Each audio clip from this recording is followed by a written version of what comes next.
গোলাগুলি বা সেরকম কোনো ঘটনাই ঘটেনি। এত লোককে আমরা এই ছোট্ট জায়গা থেকে বের করে দিয়েছি শান্তিপূর্ণভাবে, যে সেখানে কিন্তু এক স্ট্যাম্পিডও কেউ কিন্তু আহত নিহত হয়নি।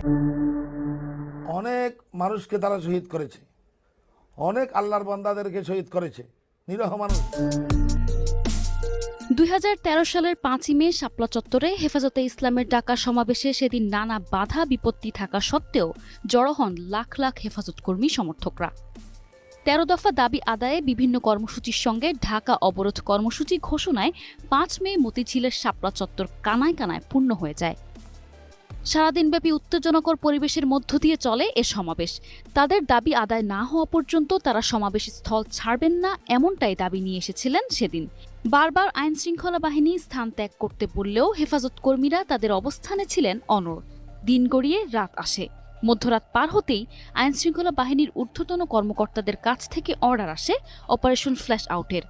হঠাৎ মতিঝিল ও এর আশপাশের এলাকায় বৈদ্যুতিক ব্ল্যাক আউট করে পুলিশ, র্যাব ও বিজিবির সদস্যরা শুরু করে নেতাকর্মীদের ওপর নির্বিচারে গুলিবর্ষণ। মুহূর্তেই সৃষ্টি হয় এক থমথমে পরিবেশ। প্রাণভয়ে পলায়নরত জনতার ওপর চলতে থাকে লাঠিচার্জ। নির্মমসী নির্যাতন এবং গুম গণহত্যা চালানোর কাণ্ডে ফেঁসে যাচ্ছেন ঢাকা মেট্রোপলিটন পুলিশের তৎকালীন শতাধিক কর্মকর্তা। এই অপারেশনে অন্ধকারে হত্যার পরিকল্পনাকারী ও বাস্তবায়নকারীদের বিচারের মুখোমুখি করা হচ্ছে।